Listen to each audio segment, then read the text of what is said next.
The forest had always been a place of silence and shadows, but tonight it was different. It breathed. It watched, and it warned. The storm came down in furious sheets, hammering the windshield as Alara's little car wound through the mountain pass. Trees whipped past in blurred streaks, their naked branches clawing at the sky. Thunder cracked above like an ancient warning, followed by flashes of lightning that split the clouds and lit the narrow road ahead. Her wipers squealed with each pass, barely keeping up. She shouldn't have come back. Not here. Not this town. Not after everything it had taken to leave. But grief has a cruel gravity. It pulls you home, even when you don't want it to.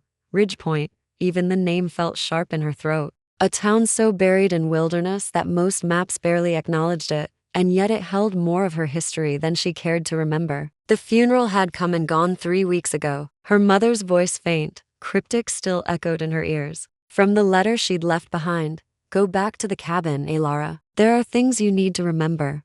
Remember? Or discover. The family cabin had been locked up since Alara was 16, tucked away at the far edge of the forest, near where the paved roads gave way to dirt. It was a place no one visited anymore, except maybe ghosts, and now it was hers. She turned onto the final stretch of gravel road. Tires skidded in the mud. The woods pressed in tighter, thick with mist, like they didn't want her here. Or maybe they remembered her too well. Then her engine coughed. Don't you dare, she muttered. It sputtered again, slower, then stopped altogether. She slammed her palm on the wheel. Perfect. With a resigned breath, she yanked her keys out and shoved the door open. Rain slammed into her like a wall, soaking her coat instantly. Grabbing her backpack from the passenger seat, she stumbled onto the overgrown trail leading to the cabin. Branches snapped underfoot. Lightning flared above. The house appeared out of the darkness like a memory gray wood, moss-covered stone, windows fogged with time. The porch creaked as she stepped onto it. The doorknob was ice cold. She half expected it to resist her, but it turned, and she stepped inside. Silence met her, a heavy holding kind. The interior smelled like cedar, ash, and old secrets. Dust coated every surface, but nothing had changed. The same stone fireplace, the same sagging armchair in the corner. Her childhood quilt still hung on the wall. Then something outside howled, low, long, too close. Her spine stiffened. She crossed to the window and peered out. Nothing but trees and storm. Then another howl, this one closer, rougher, a sound not meant for human ears. Her heart kicked hard. She stepped back from the window and dug through her bag, pulling out her flashlight. The second she clicked it on, she heard it scratching, on the porch, slow, deliberate. She froze. It wasn't the wind. Her breath shallowed, then a snarl, low, guttural. Something thudded against the door. She backed away, flashlight trembling in her grip. No, she whispered. No, no, no. The window shattered. Glass exploded inward. Alara screamed and dropped to the floor. A massive shape tumbled through, furred, fanged, fast. She scrambled backward as a huge wolf, black-furred, with golden eyes, landed in front of her, snarling. Too big. Too wrong. Not a wolf. Not just a wolf. It turned toward her and lunged. Before it reached her, another blur crashed through the open doorway. A second wolf, larger, darker, and faster. They collided mid-air, claws tearing, teeth flashing, growls vibrating. The walls. Alara scrambled behind the couch, heart hammering. Rain poured through the broken window, wind howling around the chaos inside. The fight was savage, raw, primal. The dark wolf slammed the other into the stone hearth with a growl that shook the air. Blood spattered. The golden-eyed wolf yelped, turned, and bolted through the broken window into the night. Silence fell. Alara stayed low, trembling, waiting for the second wolf to follow, but it did end. It just stood there, soaked, panting, staring at her.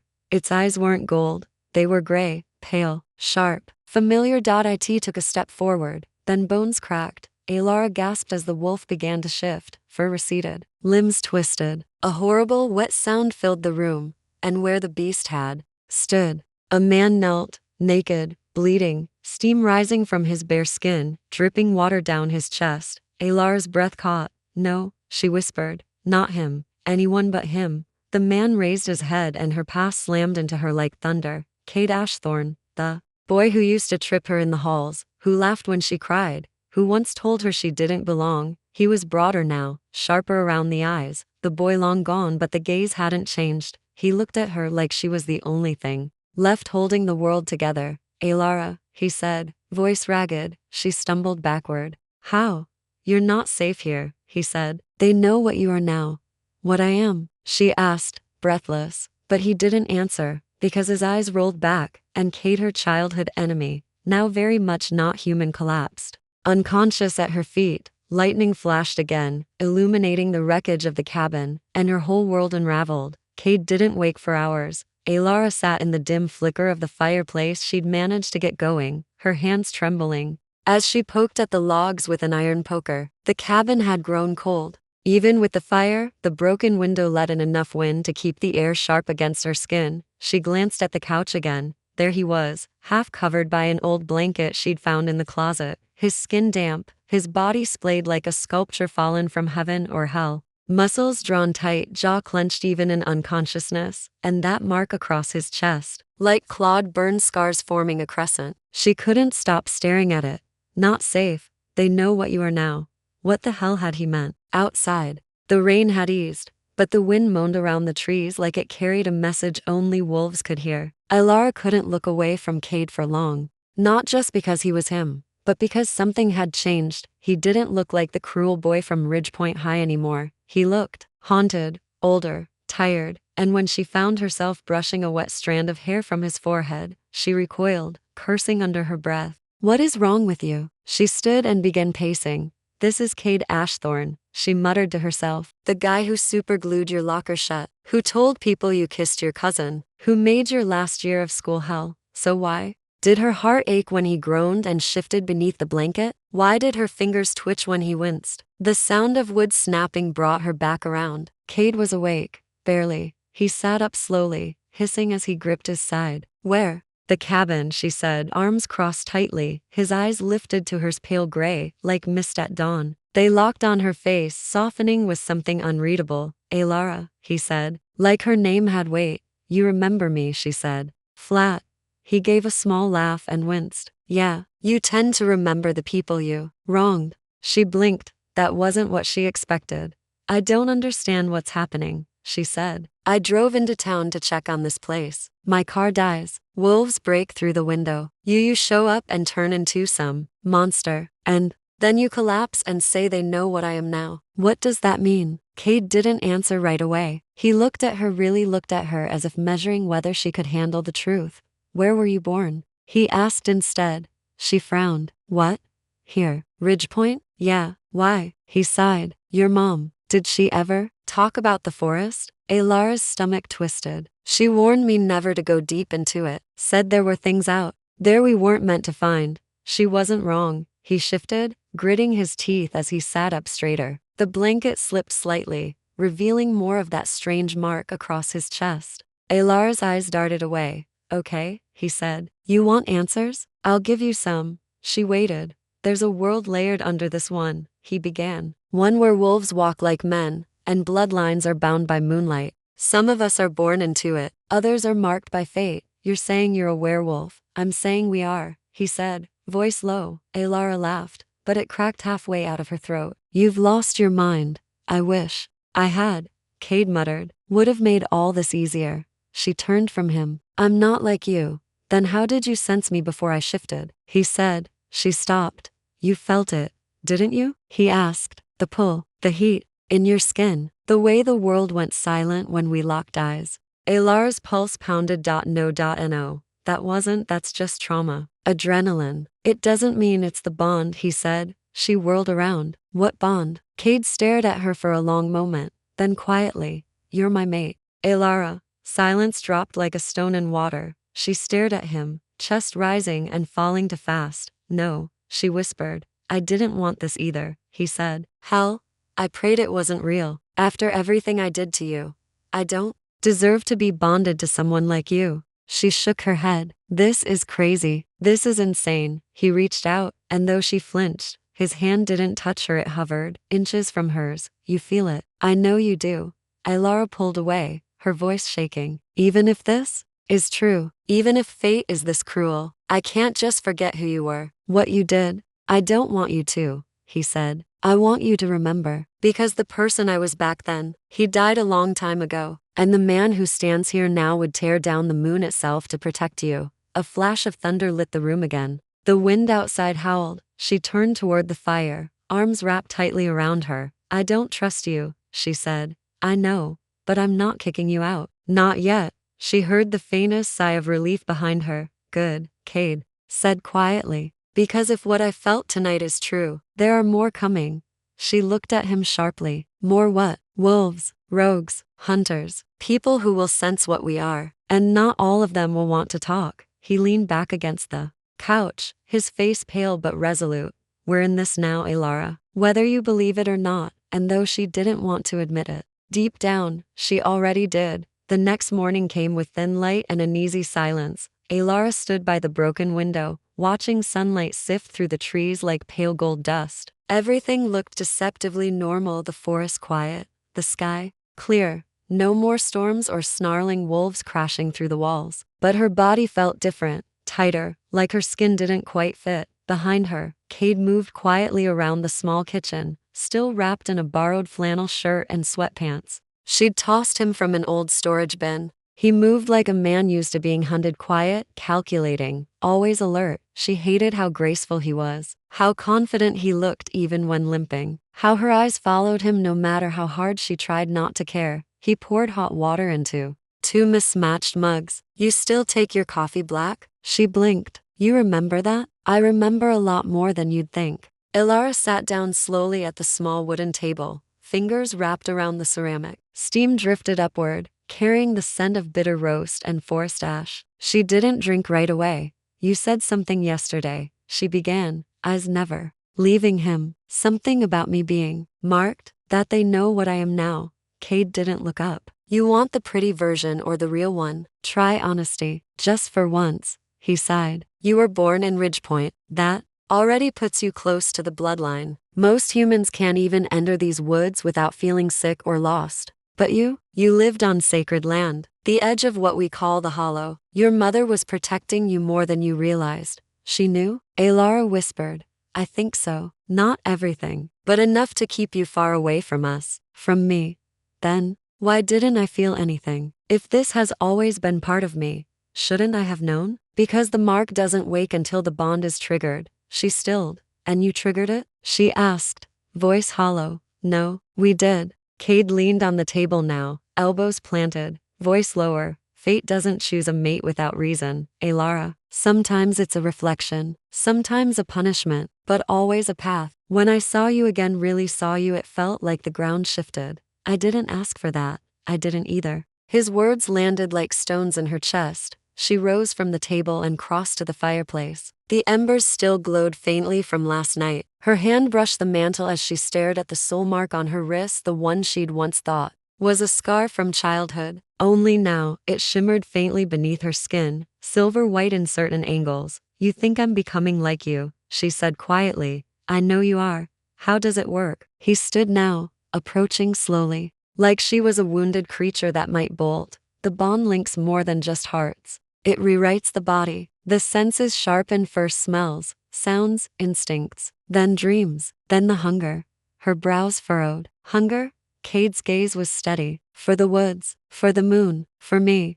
Her cheeks flushed before she could stop it. She turned away. Stop, she said. I'm just telling you the truth. No, you're standing there like this is something beautiful, some romantic fairy tale fate wrote for us. But we hated each other. I hated myself, Cade said sharply. You were just the easiest person to aim it at. Elara froze. I was 16. My first shift came early, painful, ugly. The elders told me it meant I was special, that I'd carry power meant for war. I didn't want that. I didn't want any of it. His voice dropped. And then there was you. Bright, human, unafraid. You made me feel normal, which only made me angrier. So I pushed you away, hurt you, because it was easier than wanting something I couldn't have. She turned slowly. I cried because of you, she said, voice trembling. I left this town because of you. I know. He stepped closer. And if I could take it all back, I would. But I can't. All I can do now is protect you. Because the moment I saw you again, I knew. Knew what? That you're my mate. The air between them thickened, tense, unspoken things flickering like fireflies in the dark. Elara's voice broke it. I don't trust you. You shouldn't, Cade said. Not yet. She blinked at the honesty. But you do feel it, he added. Don't you? Her silence was its own answer. Then a crash outside, branches snapping. Cade tensed instantly. His hand was already at her arm, gently pulling her back from the window. Stay here. What is it? He didn't answer. He shifted not fully, just enough. His eyes went silver. His nails thickened, fangs pressing against his lower lip. He slipped out the door. Alara waited, heart hammering, feet frozen in place. She strained her ears, but it wasn't just the forest she heard now. It was something beneath it, breathing, sensing. She could feel him, like his heartbeat echoed through her bones, like her soul was tethered to his. Minutes passed. Then Cade returned, eyes still glowing. They're watching, he said. Far. Edge of the hollow. Too far to strike, but close enough to send a message. Who? Rogues? Or something worse? Alara's voice was thin. And what message is that? Cade looked her dead in the eyes. They know you're changing. And they're coming for you before the change is complete. The wind was restless that night. It moaned through the trees and scraped its knuckles against the cabin walls, making the shutters rattle like bones. Alara sat curled in the armchair by the fire, knees hugged to her chest, the old quilt wrapped around her like armor. The fire had died down to embers, glowing red in the hearth. It didn't do much for the cold pressing in through the shattered window Cade had covered with 2 nailed planks and a towel. She didn't sleep. She couldn't. Everything had changed too fast. The town that once haunted her dreams now held even darker truths. Her childhood enemy, Cade Ashthorne, was a werewolf. Worse, he said she was turning into something too. That she was his fated mate.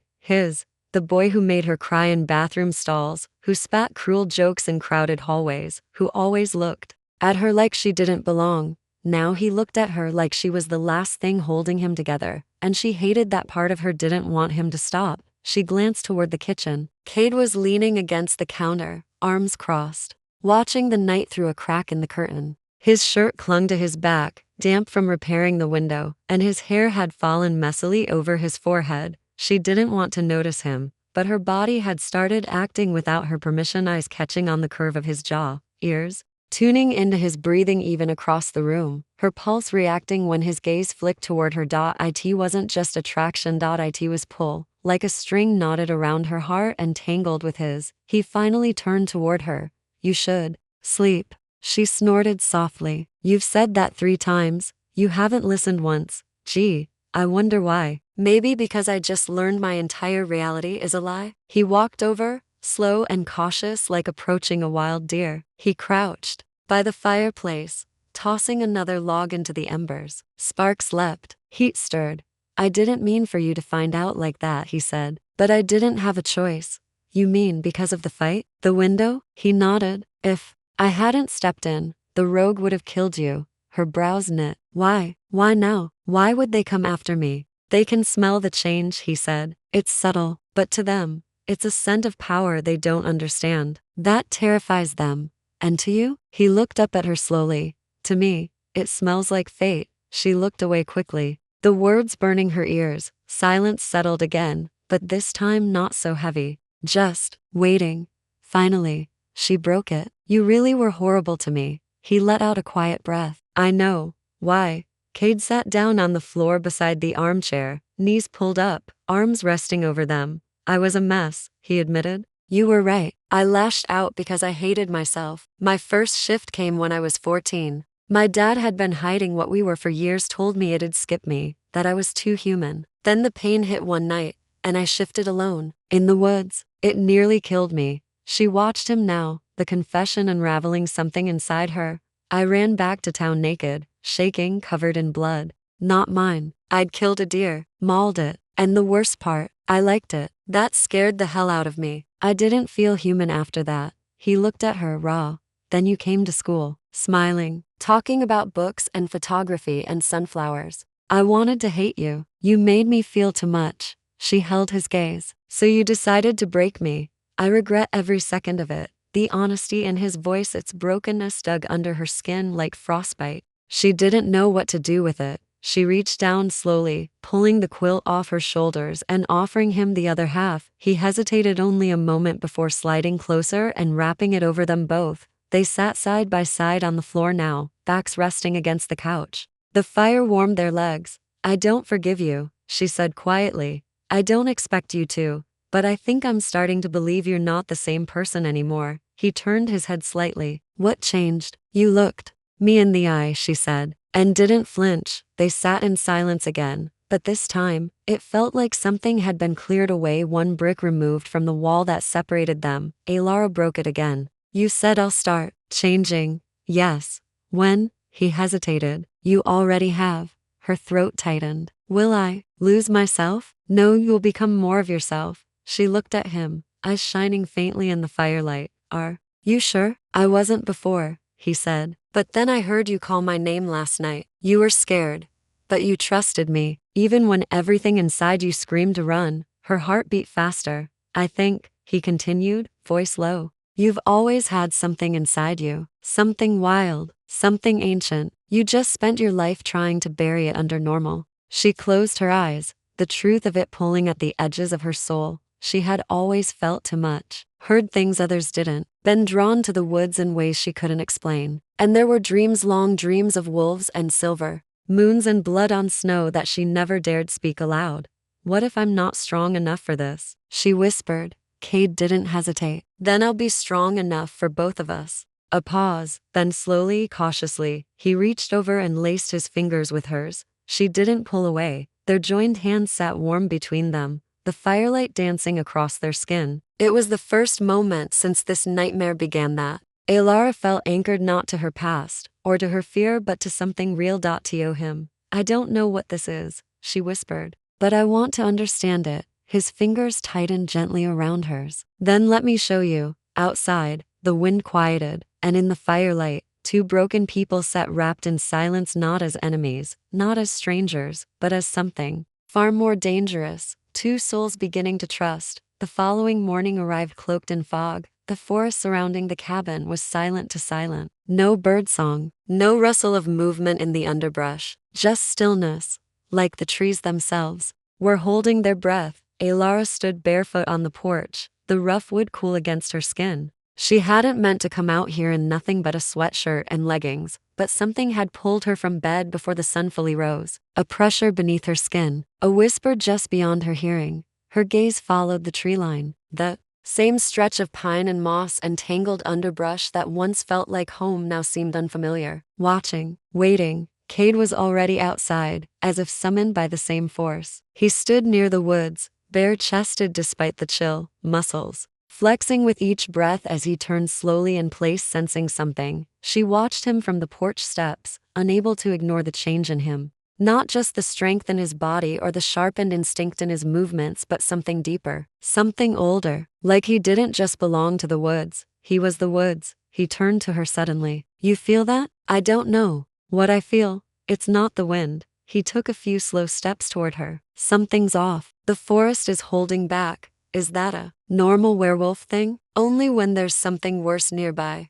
That sent a chill up her spine. She pulled the sleeves of her sweatshirt over her hands and stepped down to join him. You think the rogues are still out there? They're always out there. But today, they're closer. Why? She asked. He hesitated. Because they know you're waking up. Waking up? He nodded. Your blood, your instincts, everything you were born to be is starting to surface. And the more it rises, the louder it calls. To them, to everyone. A sharp sound cracked in the distance like a branch snapping under something heavy. Cade tensed instantly. His eyes flicked toward the sound, his jaw tightening. Go inside, he said. No, Alara, I'm not hiding again. Before he could argue, another sound echoed from the tree's footsteps, slow, crunching over pine needles. Then a voice called out, well. The mutt found himself a girl. Cade's eyes narrowed. Alara followed his gaze. 3 figures emerged from the mist. The one in front was tall, draped in a long coat that looked more like stitched leather than fabric. His dark hair was slicked back, face weathered and scarred. The 2 flanking him were younger, leaner, both with strange glints in their eyes. Rogues, still sniffing around the edge of the hollow ashthorn? The leader asked. I figured you'd be dead by now, or caged. Cade stepped forward, placing himself in front of Alara. Turn around. You're not welcome here. This land isn't yours. It belongs to the old blood, which means it belongs to her. Cade tilted his head toward Elara. She was born here. The rogue's eyes flicked to her then, narrowing. So it's true. The girl's been marked. Elara's breath caught in her chest. The leader grinned. Did you tell her yet, Ashthorn, that the last female marked by the hollow didn't live long enough to complete the change? Cade growled, low and dangerous. I'm not like her, Elara said, surprising herself with the force in her voice. The leader laughed. No, girl, you're something else entirely, something new. That's why the others want you, not for your blood, for your potential. What does that mean? She demanded. It means you're more than a mate, the rogue said, eyes gleaming. You're a weapon. Cade moved so fast, she almost didn't see him. One blink and he was on the rogue, slamming him into a tree. The trunk splintered from the force. The other two lunged, and Elara's scream ripped through the air as a blade flashed in one of their hands, silver catching the light. Cade blocked the strike with his forearm and retaliated with a punch that sent the younger rogue sprawling. But the second attacker slipped behind him, grabbing Cade by the throat, trying to choke him with a chain. Stop it, Elara yelled, stepping forward, heart hammering. She should have been afraid. She was afraid. But something in her blood was hotter than fear. She picked up a fire iron from beside the porch and hurled it with everything she had. It struck the rogue's arm, giving Cade just enough time to throw the attacker off and spin. The first rogue, the leader, was back on his feet, blood running from his mouth. She's not ready yet, Ashthorn, he growled, but when she is, we'll take her, willingly or not. He turned and vanished into the trees, the others staggering after him, one limping. Cade didn't chase them, not this time. He stood there breathing hard, blood running down his arm from a deep cut. His chest heaved. Elara, he said, voice raw. She was already beside him, grabbing his hand, pressing it to the wound. You're hurt, I'll heal. You're not invincible. No, he murmured, looking at her. But you make me wish I was. She helped him inside, guided him to the kitchen where she cleaned his wounds, every moment humming with tension. As she pressed a cloth to his side, he flinched. She froze. Sorry. I don't mind the pain, he whispered. I just hate that it scared you. I wasn't scared for me, she said without thinking, his gaze locked with hers. Then who were you scared for? Her hands trembled against his skin. You. Silence. Then his voice, low and shaky. They weren't lying about what they said. You are different. You're not like the others. Different how? Your bond to the hollow, it's stronger, wilder, unpredictable. The elders always feared someone like you might be born, a hybrid of blood and fate, the kind of being who could change everything. Her throat tightened. So they'll keep coming. Yes, and I'll have to become whatever this is. Yes. She drew a shaky breath. Then teach me how not to die. Cade smiled. It was a sad, tired, almost reverent thing. No, I'll teach you how to live with it. Then he reached out, brushing a strand of hair from her face. You're stronger than you think, Elara. And whatever happens next, we face it together. She nodded, but inside, a storm was building, because the biggest obstacle wasn't just the rogues.it was the truth, and the terrifying realization that maybe, just maybe, she didn't want to fight what she was becoming anymore. Elara stood at the edge of the hollow just after dusk, her breath misting in the cooling air. The forest here looked different than the rest, older, darker. The trees twisted upward like gnarled fingers, their bark blackened by time, their roots tangled together like a woven net. The light didn't move the same way here. Shadows lingered even where they shouldn't. This was where her mother told her never to go. And yet, her feet had brought her here, drawn by something she couldn't name. A pull not from Cade, not from fear but from within herself. Behind her, Cade emerged from the mist with quiet footsteps, carrying a lantern. You feel it now, don't you? He said, voice low. She nodded. It's like the air is heavier. It's the threshold between the human world and the shifter realm. You're standing on sacred land. Why does it call to me? She asked. He stepped closer. Because your blood remembers, even if your mind doesn't. She turned to him slowly. Then it's time you tell me the truth. All of it. Cade studied her for a long moment, then nodded. He held the lantern higher and led her into the hollow. The silence was immediate, absolute. Not a single bird, not a rustle of leaves. Just the sound of their footsteps and the faint crackle of the lantern flame. They walked for nearly 10 minutes until they reached a circle of stone pillars, half buried in moss. At the center lay a hollowed-out basin filled with still, dark Water. The air around it buzzed faintly with something unseen. Magic. This is where your mother brought you when you were born, Cade said. Alara blinked. How do you know that? Because I saw her. I was only 7, but I remember. She came during a blood moon, walked into the hollow carrying a newborn. She placed you beside this basin, and the hollow accepted you. He walked forward and knelt beside the water. She whispered something, a name I didn't understand at the time. What name? He looked up at her. Lyrianeth. The word sent a chill down her spine. It didn't sound like English or anything human. It's the old tongue, he said. It means the one who bridges blood. Alara stepped closer to the basin. The water shimmered faintly as she approached, as though reacting to her presence. You're not just human, Alara, Cade said. And you're not just a shifter. You're both. A hybrid born of love and secrecy. Your mother wasn't entirely human. She was marked. And your father, Cade hesitated. What about him? She asked.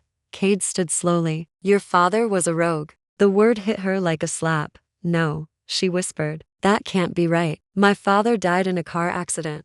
That's the story your mother gave the world. The truth is, he was exiled from the packs before you were born, hunted. But she loved him anyway. Alara's chest tightened. So you're the child of a forbidden bond. That's why the hollow sings to you. Why the rogues want you. You were born from both paths and you could tip the balance of power between them. She stepped back, heart racing. You should have told me. I wanted to, Cade said. But I didn't know how you'd take it.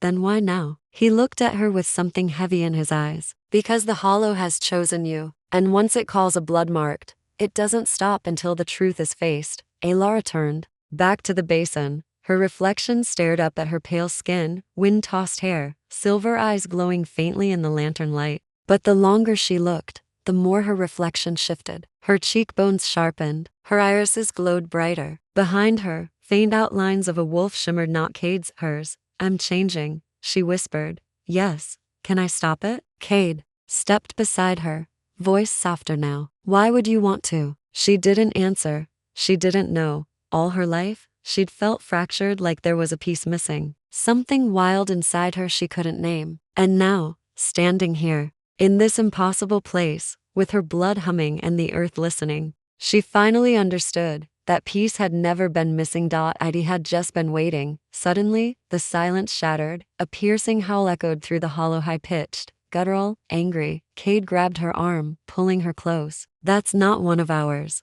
What is it? He didn't answer, because from the trees emerged something that looked like a wolf but wasn't. Its form was too long, its limbs too thin, its mouth stretched too wide, filled with jagged teeth. Its eyes glowed red, not gold. Alara stepped back. What the hell is that? Shadowborn, Cade hissed. Corrupted blood. They're drawn to the hollow during awakenings. The creature snarled and lunged. Cade shifted mid-air, bones cracking, fur exploding over muscle. His body expanded into his midnight black wolf form and crashed into the beast with a roar of teeth and fury. Alara backed toward the nearest stone pillar, her hand brushing the surface only to gasp as warmth surged up her arm. The stone glowed faintly beneath her touch. A pattern ignited across the others, a circle of runes flickering like starlight. The creature shrieked. It turned toward her, eyes locked, ignoring Cade, drawn to her blood. What she was becoming. Cade lunged again, but the creature batted him aside with unnatural strength. He hit the ground hard, yelping, then shifted partially back, barely able to move. Alara didn't think. She stood tall inside the glowing circle of runes, held out both hands, and shouted, I'm not yours. The creature halted.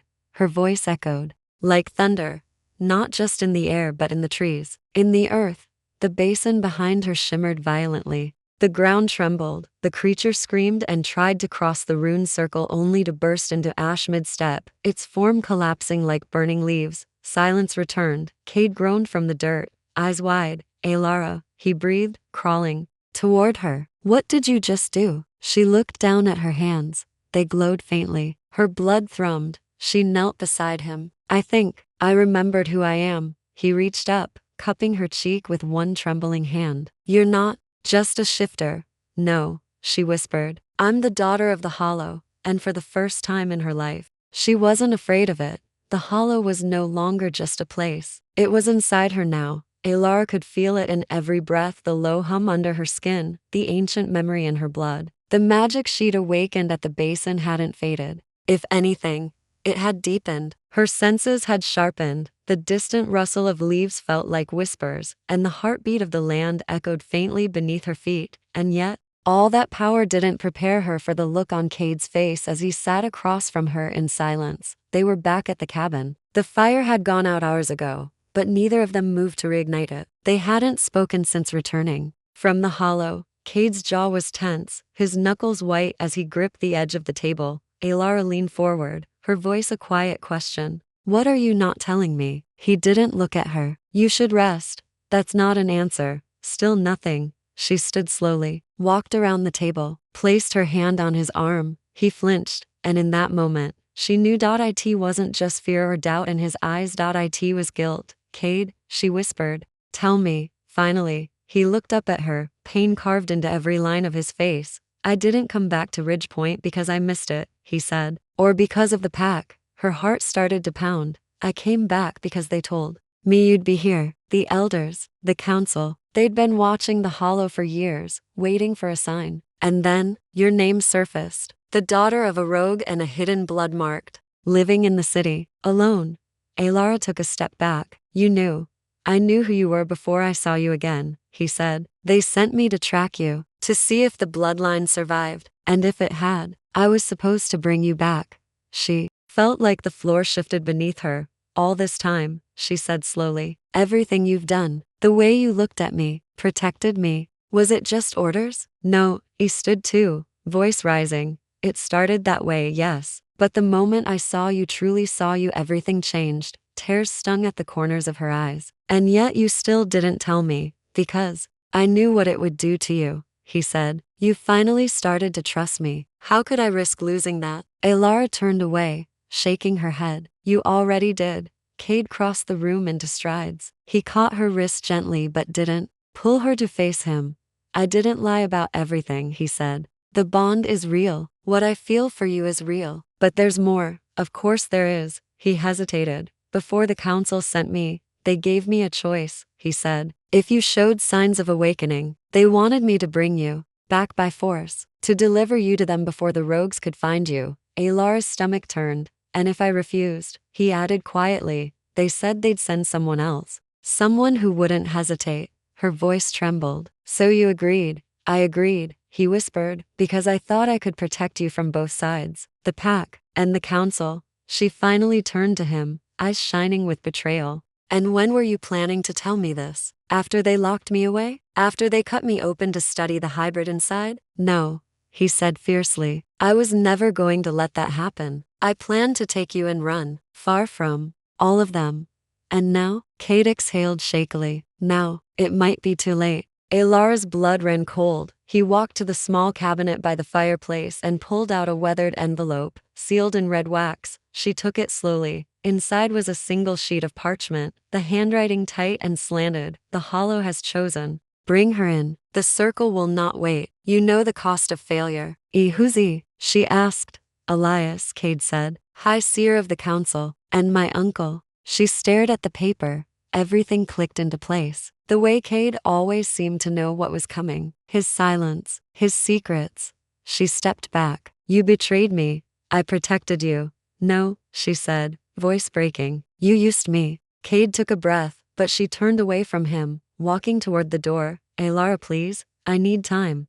"I don't have time," he shouted suddenly, desperation cracking his voice. "Don't you understand? They're coming. Tonight. If I don't give them an answer, they'll send the next wolf in line and he won't hesitate to drag you back in chains. Then let them come," she said coldly. "I'll burn them down myself." He moved to stop her but froze when her eyes met his. They weren't just silver now, they glowed like molten moonlight. She wasn't the same woman he'd found in the woods. She wasn't the girl who flinched at shadows or relied on his strength. She was something new, something forged by pain, truth, and fire. And suddenly, Cade understood what the council feared. Not her blood, not her power, but her choice. Because if Alara chose to embrace who she was, not what they wanted her to be, then everything the council built would fall. He dropped to one knee, head bowed. "I failed you," he said. but I will never stop trying to make it right, even if it means walking away. She looked at him for a long time, and for the first time, she couldn't tell if that was a sacrifice she wanted him to make,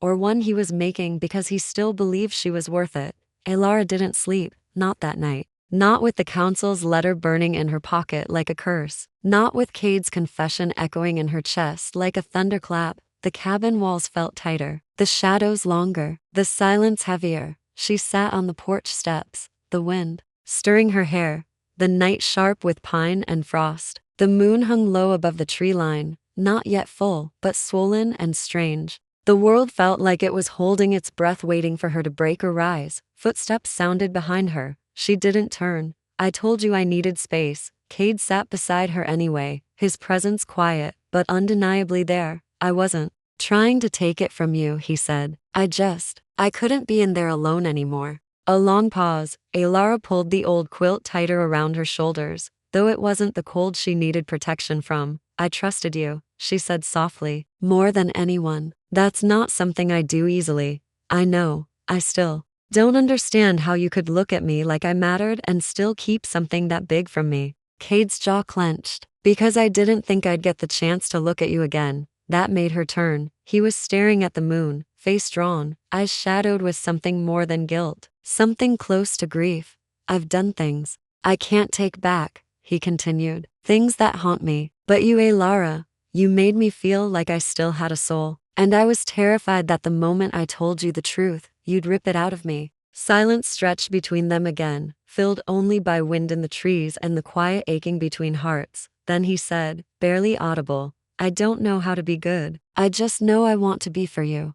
Her throat tightened. And if I can't be forgiven, he added, I'll settle for being the wall between you and everything that wants to break you. Elara looked away quickly, blinking hard. You think sacrificing yourself fixes it? I think it's the only thing I can offer now. She stood abruptly, walking a few steps away, arms crossed. That's the problem, Cade. You keep making choices for me, hiding things to protect me, standing in front of me like I need shielding. But I don't need a bodyguard. I need a partner, someone who lets me fight beside him, not behind him. She turned to him, and he rose slowly, his eyes never leaving hers. I'm not the same girl you remember from school, she said. I'm not the one you tormented. I'm not someone who needs saving. I'm someone who's been lied to, abandoned, and now awakened into something terrifying and beautiful and powerful. Cade nodded once, as if he already knew. I see. You, he said quietly, and I've never been more afraid of losing anything in my life. Her eyes shimmered, not with tears this time but with fire.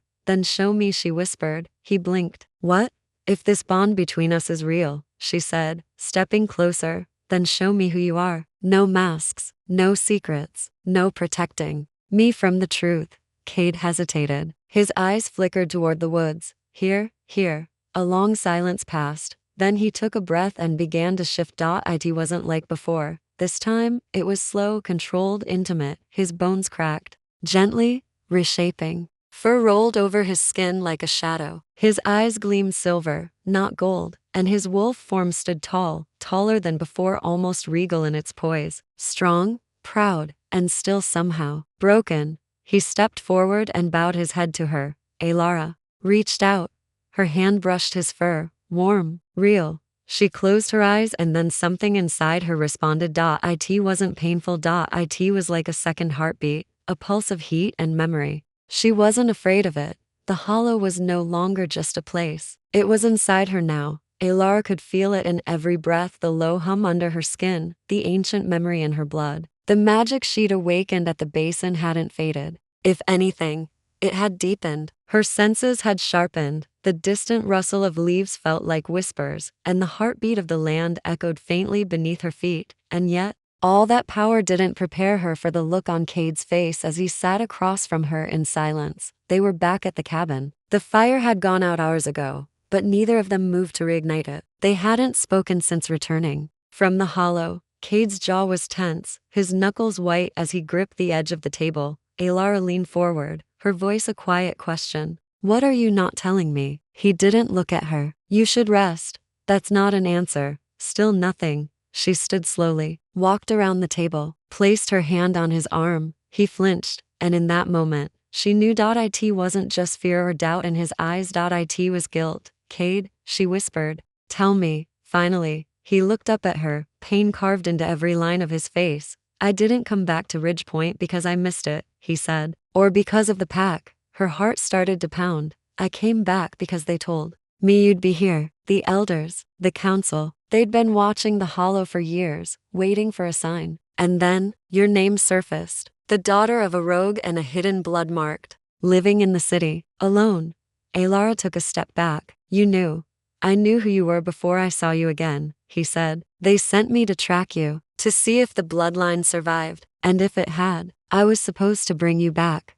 She felt like the floor shifted beneath her. All this time, she said slowly, everything you've done, the way you looked at me, protected me, was it just orders? No, he stood too, voice rising. It started that way, yes, but the moment I saw you, truly saw you, everything changed. Tears stung at the corners of her eyes. And yet you still didn't tell me, because I knew what it would do to you, he said. You finally started to trust me. How could I risk losing that? Alara turned away, shaking her head. You already did. Cade crossed the room into strides. He caught her wrist gently but didn't pull her to face him. I didn't lie about everything, he said. The bond is real. What I feel for you is real. But there's more. Of course there is. He hesitated. Before the council sent me, they gave me a choice, he said. If you showed signs of awakening, they wanted me to bring you back by force, to deliver you to them before the rogues could find you. Alara's stomach turned. And if I refused, he added quietly, they said they'd send someone else. Someone who wouldn't hesitate. Her voice trembled. So you agreed? I agreed, he whispered, because I thought I could protect you from both sides. The pack, and the council. She finally turned to him, eyes shining with betrayal. And when were you planning to tell me this? After they locked me away? After they cut me open to study the hybrid inside? No, he said fiercely. I was never going to let that happen. I planned to take you and run, far from all of them. And now? Cade exhaled shakily. Now, it might be too late. Alara's blood ran cold. He walked to the small cabinet by the fireplace and pulled out a weathered envelope, sealed in red wax. She took it slowly. Inside was a single sheet of parchment, the handwriting tight and slanted. The hollow has chosen. Bring her in. The circle will not wait. You know the cost of failure. Who's he? She asked. Elias, Cade said, High Seer of the Council, and my uncle. She stared at the paper. Everything clicked into place. The way Cade always seemed to know what was coming. His silence, his secrets. She stepped back. You betrayed me. I protected you. No, she said, voice breaking. You used me. Cade took a breath, but she turned away from him, walking toward the door. Alara, please. I need time. I don't have time. He shouted suddenly, desperation cracking his voice. Don't you understand? They're coming. Tonight. If I don't give them an answer, they'll send the next wolf in line and he won't hesitate to drag you back in chains. Then let them come, she said coldly. I'll burn them down myself. He moved to stop her but froze when her eyes met his. They weren't just silver now. They glowed like molten moonlight. She wasn't the same woman he'd found in the woods. She wasn't the girl who flinched at shadows or relied on his strength. She was something new, something forged by pain, truth, and fire. And suddenly, Cade understood what the council feared. Not her blood, not her power, but her choice. Because if Alara chose to embrace who she was, not what they wanted her to be, then everything the council built would fall. He dropped to one knee, head bowed. I failed you, he said, but I will never stop trying to make it right, even if it means walking away. She looked at him for a long time, and for the first time, she couldn't tell if that was a sacrifice she wanted him to make, or one he was making because he still believed she was worth it.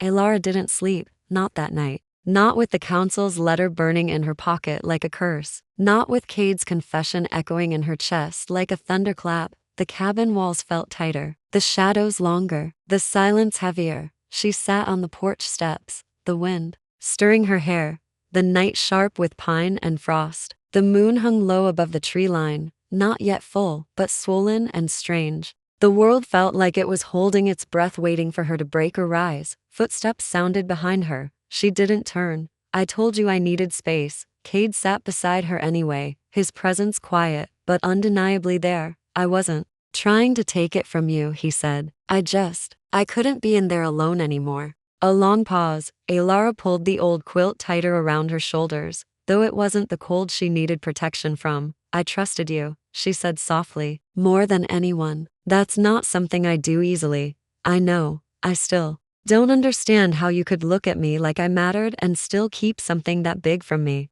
Cade's jaw clenched. Because I didn't think I'd get the chance to look at you again. That made her turn. He was staring at the moon, face drawn, eyes shadowed with something more than guilt. Something close to grief. I've done things I can't take back, he continued. Things that haunt me. But you, Alara, you made me feel like I still had a soul. And I was terrified that the moment I told you the truth, you'd rip it out of me. Silence stretched between them again, filled only by wind in the trees and the quiet aching between hearts. Then he said, barely audible, I don't know how to be good. I just know I want to be for you. Her throat tightened. And if I can't be forgiven, he added, I'll settle for being the wall between you and everything that wants to break you. Alara looked away quickly, blinking hard. You think sacrificing yourself fixes it? I think it's the only thing I can offer now. She stood abruptly, walking a few steps away, arms crossed. That's the problem, Cade. You keep making choices for me, hiding things to protect me, standing in front of me like I need shielding. But I don't need a bodyguard. I need a partner, someone who lets me fight beside him, not behind him. She turned to him, and he rose slowly, his eyes never leaving hers. I'm not the same girl you remember from school, she said. I'm not the one you tormented. I'm not someone who needs saving. I'm someone who's been lied to, abandoned, and now awakened into something terrifying and beautiful and powerful. Cade nodded once, as if he already knew. I see. You, he said quietly, and I've never been more afraid of losing anything in my life. Her eyes shimmered, not with tears this time but with fire. Then show me, she whispered. He blinked. What? If this bond between us is real, she said, stepping closer, then show me who you are. No masks, no secrets, no protecting me from the truth. Cade hesitated. His eyes flickered toward the woods. Here. A long silence passed. Then he took a breath and began to shift. It wasn't like before. This time, it was slow, controlled, intimate. His bones cracked, gently, reshaping. Fur rolled over his skin like a shadow. His eyes gleamed silver, not gold, and his wolf form stood tall, taller than before, almost regal in its poise. Strong, proud, and still somehow broken. He stepped forward and bowed his head to her. Alara reached out. Her hand brushed his fur, warm, real. She closed her eyes and then something inside her responded. It wasn't painful. It was like a second heartbeat, a pulse of heat and memory. Do you feel it? She asked. The bond between us? A few of the wolves shifted uncomfortably. One lowered his gaze. Alara smiled. I'm not just a half-breed. I'm not just a mistake, she said. I am the Hollow's will made flesh. And if you try to take me, if you try to separate us, then this forest will turn against you. The wind stirred, branches groaned, a low rumble echoed from the trees. The wolves behind the councilwoman snarled uneasily, backing away. She's bluffing, Elias said. She doesn't have the control. Maybe not, Alara said. But you're standing on sacred ground, and your intentions are poison. With a wave of her hand, the runes Cade had once shown her near the basin flickered into life across the clearing. A bright ring of gold lit the mossy earth. Council members recoiled as the energy surged upward, forming a dome of invisible pressure. She's invoked the Hollow's right, one of the guards whispered. The silver-haired woman scowled. This is reckless. You have no right to wield the old laws. I was born with the right, Alara said. And this is my challenge. Cade stepped forward. She won't face it alone. The wind howled suddenly. The forest shifted and out of the shadows emerged the rogues, half a dozen, led by the same scarred leader who had threatened Alara days before. You summoned the Hollow, he said to her. That means the claim is open. She must stand trial. Cade bared his teeth. She owes you nothing. She owes the balance, the rogue leader said. If she's truly marked, she'll survive the trial. If not, she burns. Alara looked to Cade. I can do this, she said. No one survives the Hollow's trial alone, he whispered. I'm not alone, she said. You're my anchor. You're my choice. Then she stepped into the ring of runes. The forest fell deathly still. From the moment her feet crossed the line, A wave of cold crashed through her, followed by fire. She cried out, falling to her knees. The earth beneath her vibrated. Her body convulsed, light bleeding from her eyes and mouth as the magic tested her. Voices rose in the wind. Show us your truth. Show us your bond. Show us your sacrifice. Flashes tore through her mind, her father's face, hidden in shadow. Her mother screaming in the storm. Cade holding her broken, bloody body after the first rogue attack. Her own hands, trembling and young, trying to bury pain beneath silence. And finally, the hollow, a great tree, twisted and ancient, roots wrapped in bones, its heart glowing. She stood before it. You called me, she whispered. You answered. What do you want from me? Not want, need. You are not here to serve us. You are here to restore what was broken.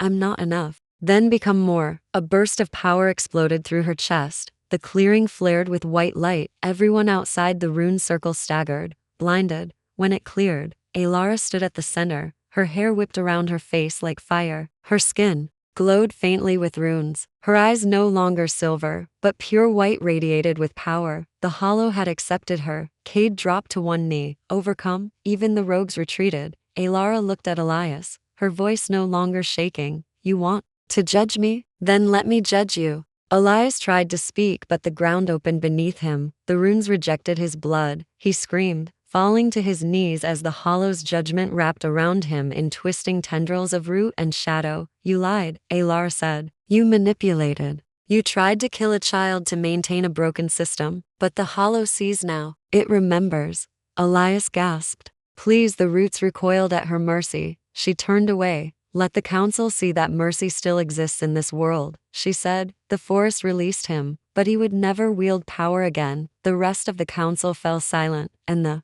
rogues, they knelt, one by one. Cade walked to her side, eyes wide with reverence and love. You did it, he whispered. She turned to him, exhaling slowly. We did, and as the wind shifted, and the hollow's power receded into quiet harmony, Cade took her hand. No chains, no blood, no war, just her. The bond no longer bound them. It freed them. Dawn broke slowly over Ridgepoint. The sun filtered through the thick trees like hesitant fingers, brushing over the ground that only hours ago had pulsed with ancient power. The air was quiet now, no wind, no magic crackle, only the soft rustle of leaves returning to stillness. Alara stood barefoot in the clearing, her body sore, her soul quiet. It was done. She could still feel the hollow's energy under her skin, but it was no longer overwhelming. It moved through her now like breath, like memory, like it had always been there, waiting for her to return. Behind her, Cade approached silently, his presence steady as a heartbeat. You didn't sleep,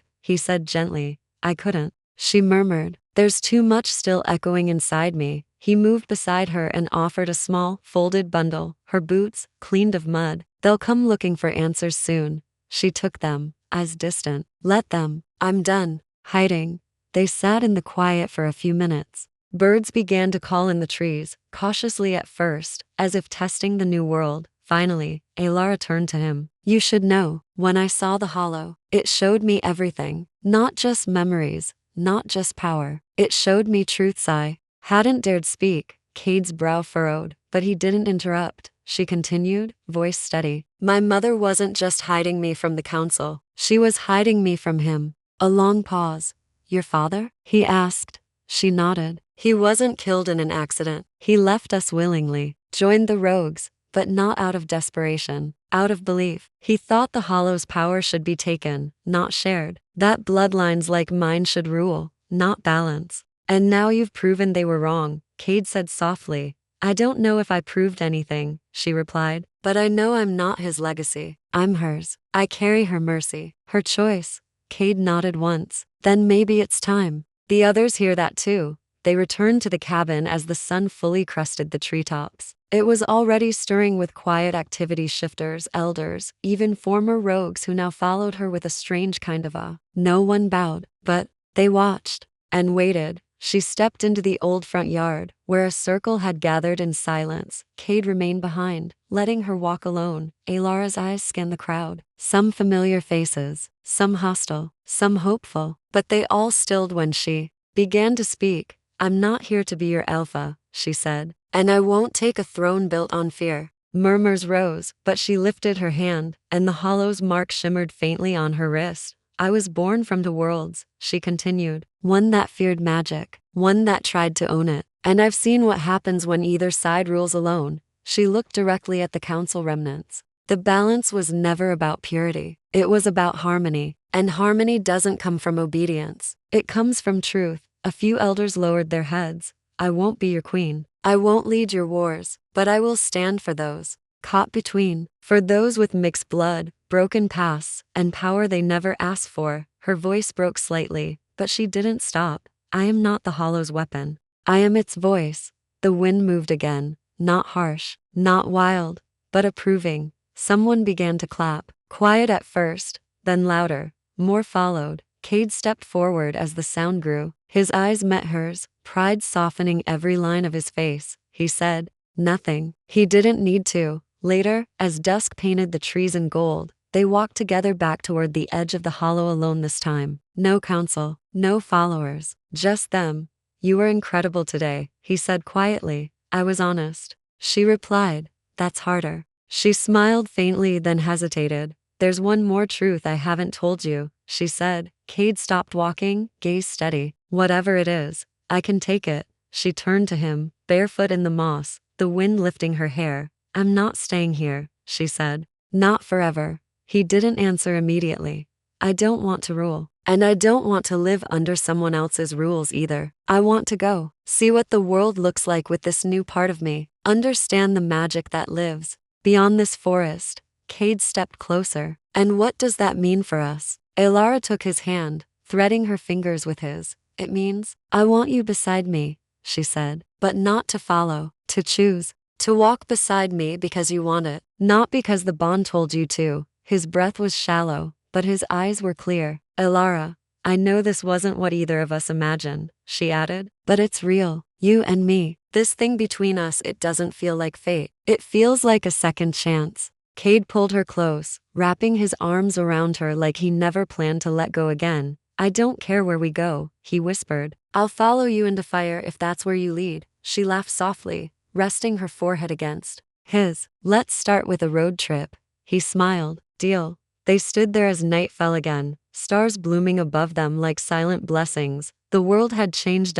so had they, and for once, change didn't feel like loss. It felt like beginning. The woods were quieter now, not in an empty way but in a peaceful one. It had been 3 weeks since the trial at the Hollow, since Elara had stood in that ring of ancient runes and rewritten the course of her own destiny. The council had scattered, like dry leaves. The rogues who once hunted her had laid down their grudges, or faded into the deeper wilderness, unwilling to face what the Hollow had chosen. Balance, as it turned out, wasn't won with blood. It had been reclaimed through truth. Elara stood by the edge of the river, where the morning mist clung low to the ground like silk. A breeze stirred the trees, brushing against her skin like the whisper of an old friend. She inhaled deeply, letting the forest fill her lungs. Something inside her was still shifting, still finding new rhythms. The Hollow's power was like a second pulse, slower than her heartbeat, but far more ancient. It didn't control her. It moved with her, listened, waited. When she walked,